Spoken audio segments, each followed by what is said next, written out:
जो पशुपालक भाई नया डेयरी फार्म शुरू करना चाहते हैं उनके सामने सबसे बड़ा प्रश्न होता है कि अपने डेयरी फार्म पर कौन से नस्ल की गाय रखें। नमस्कार पशुपालक साथियों, मैं प्रेम सिंह चारण आज आपको डेयरी फार्म की दो सबसे महत्वपूर्ण नस्लें गीर और होलिस्टन के बीच में तुलना करके बताऊंगा कि आपको अपने डेयरी फार्म पर कौन सी नस्ल रखनी चाहिए, कौन सी नस्ल आपके लिए ज़्यादा सूटेबल रहेगी, कौन सी नस्ल आपको ज़्यादा प्रॉफिट देगी। पशुपालक भाइयों, हम विभिन्न पॉइंट्स के आधार पर यह तय करेंगे कि हमें अपने डेयरी फार्म पर गाय कौन सी रखनी चाहिए, होलिस्टन रखनी चाहिए या घीर रखनी चाहिए, क्योंकि ये दोनों गाय ही अभी डेयरी फार्म पर सबसे ज़्यादा प्रचलित है। पशुपालक भाइयों, सबसे पहले अगर बीमारियों की बात करें तो जो होलिस्टन नस्ल की विदेशी नस्ल की गाय है इनमें ज़्यादा बीमारियाँ होती है। वहीं अगर गीर गाय की बात करें जो देसी नस्ल है अपनी, उसमें बीमारियों का प्रकोप कम होता है, बीमारियों पर विभिन्न खर्च नहीं होता है तथा बीमारियों से होने वाले नुकसान से हम गीर नस्ल से बच सकते हैं। गीर नस्ल तापमान को भी सहन कर सकती है, वहीं होलिस्टन नस्ल तापमान को सहन नहीं कर सकती है, जिस कारण अगर तापमान ज़्यादा बढ़ गया तो होलिस्टन नस्ल की गाय का दूध एक बहुत ज़्यादा मात्रा में घट जाएगा। लेकिन वहीं गीर नस्ल की गाय का तापमान बढ़ने पर भी दूध नहीं घटेगा। दूसरी चीज़, अगर हम प्रॉफिट की बात करें तो कौन सी गाय ज़्यादा प्रॉफिट देगी। होलिस्टन नस्ल की गाय ज़्यादा दूध देती है और गीर नस्ल की गाय होलिस्टन के मुकाबले थोड़ा कम दूध देती है। होलिस्टन नस्ल की गाय एक दिन में 20 से लगाकर 30 लीटर तक दूध देती है, वहीं गीर 15 से लगाकर 20 लीटर तक दूध देती है। लेकिन गीर का दूध महंगी रेट में जाता है और जो होलिस्टन नस्ल की गाय होती है उसका दूध सस्ती रेट में जाता है। अगर आप डेयरी फार्म पर दूध दोगे तो होलिस्टन का दूध 30 से लगाकर 35 रुपये लीटर तक जाएगा। वहीं अगर आप घीर का दूध अगर डेयरी फार्म पर दोगे तो 40 से लगाकर 45 रुपये लीटर जाएगा। लेकिन गीर नस्ल का एक सबसे बड़ा फ़ायदा ये भी है कि अगर आप घर घर जाकर सप्लाई करते हैं तो गीर का दूध 70 से लगाकर 75 रुपये लीटर तक भी लोग लेने के लिए बैठे हैं। और कम से कम अगर आप घरों में सप्लाई करोगे तो 60 रुपये लीटर तो आसानी से चला जाएगा। अगर आप घर घर जाकर सप्लाई करना चाहते हैं तो आपके लिए गीर नस्ल सबसे बेस्ट होगी, क्योंकि उसके दूध और घी की सबसे ज़्यादा डिमांड है।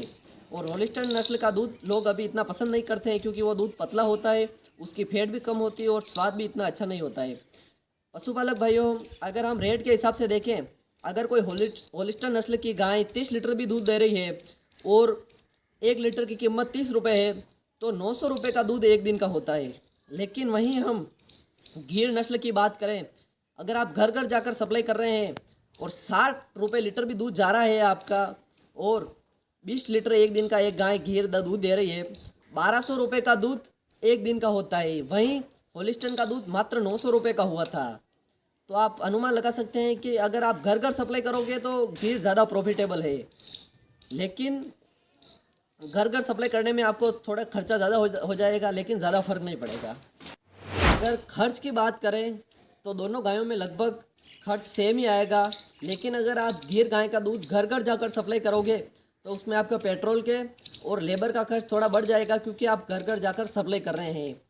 लेकिन होलिस्टन गाय को खाने के लिए ज़्यादा चाहिए, क्योंकि उसका शरीर थोड़ा बड़ा होता है, तो होलिस्टन को खाने के लिए ज़्यादा चाहिए, तो इसलिए फीड का खर्चा ज़्यादा हो जाएगा। यानी कि गीर और होलिस्टन में से होलिस्टन में ज़्यादा खर्चा होता है और गीर में कम खर्चा होता है। अगर आपके पास अच्छे नस्ल की गीर है तो वो आपके लिए ज़्यादा प्रॉफिटेबल हो सकती है, अगर आप घर घर जाकर सप्लाई कर रहे हैं दूध की। तो गीर नस्ल का आयुर्वेद में भी बहुत महत्व है। तो गीर नस्ल के जो गौमूत्र होता है, गीर गाय का गौमूत्र, उसका भी बहुत ज़्यादा डिमांड है। तो अगर आप डेयरी फार्म पर गीर नस्ल की गाय रखते हैं तो उसका गौमूत्र भी सेल कर सकते हैं। वहीं आप होलिस्टन नस्ल के गाय का गौमूत्र सेल नहीं कर सकते हैं। गीर नस्ल की गाय का गोबर भी बहुत ज़्यादा डिमांडिंग है। तो गोबर, क्योंकि उससे वर्मी कंपोस्ट बनाते हैं तो भी अच्छा बनता है, तो वर्मी कंपोस्ट के लिए अगर कोई गोबर ले जा रहा है तो गीर नस्ल का गोबर थोड़ा होलिस्टन के मुकाबले थोड़ा महंगा जाएगा। गीर और होलिस्टन गायों की रेट की बात करें तो अगर आप एक अच्छी नस्ल की गीर गाय लेने जाएंगे तो आपको 50 से लगाकर 70,000 रुपये तक मिल जाएगी। वहीं अगर आप एक अच्छे नस्ल की होलिस्टन गाय लेने जाएंगे तो वो आपको 60 से लगाकर 80,000 रुपये तक मिलेगी।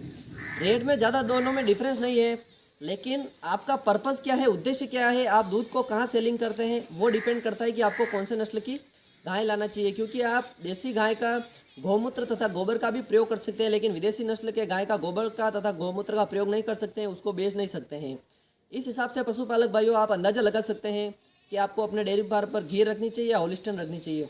और सेकंड चीज़ है कि आप अपने डेयरी फार्म को कितने लार्ज स्केल पर कर रहे हैं। अगर आपके पास 50 से ज़्यादा पशु है तो वहाँ आपको घीर को संभालने में थोड़ी दिक्कत होगी। होलिस्टन का मैनेजमेंट आसान होगा क्योंकि होलिस्टन का दूध हम मिल्किंग मशीन से आसानी से निकाल सकते हैं। अगर आपके पास हज़ारों गायें भी है तो आप एक लार्ज स्केल पर बड़ी वाली मिल्किंग मशीन लगाकर घीर इस होलिस्टन नस्ल का दूध निकाल सकते हैं, लेकिन घीर नस्ल का दूध ऐसे आप नहीं निकाल सकते हैं। तो मैनेजमेंट की बात करें और लार्ज स्केल पर मैनेजमेंट की बात करें तो वहाँ होलिस्टन फ़ायदेमंद रहती है, लेकिन अगर आप छोटे लेवल पर शुरू करना चाहते हैं तो आपके लिए घीर गाय बेस्ट रहेगी। पशुपालक भाइयों, मैं बहुत रिसर्च के बाद वीडियो बनाता हूँ, तो वीडियो को लाइक करना आपका फ़र्ज़ है। तथा आपको जानकारी कैसी लगी कमेंट बॉक्स में ज़रूर बताएं, तथा पशुपालन से संबंधित ऐसे साइंटिफिक वीडियो के लिए हमारे चैनल को सब्सक्राइब ज़रूर कर लें।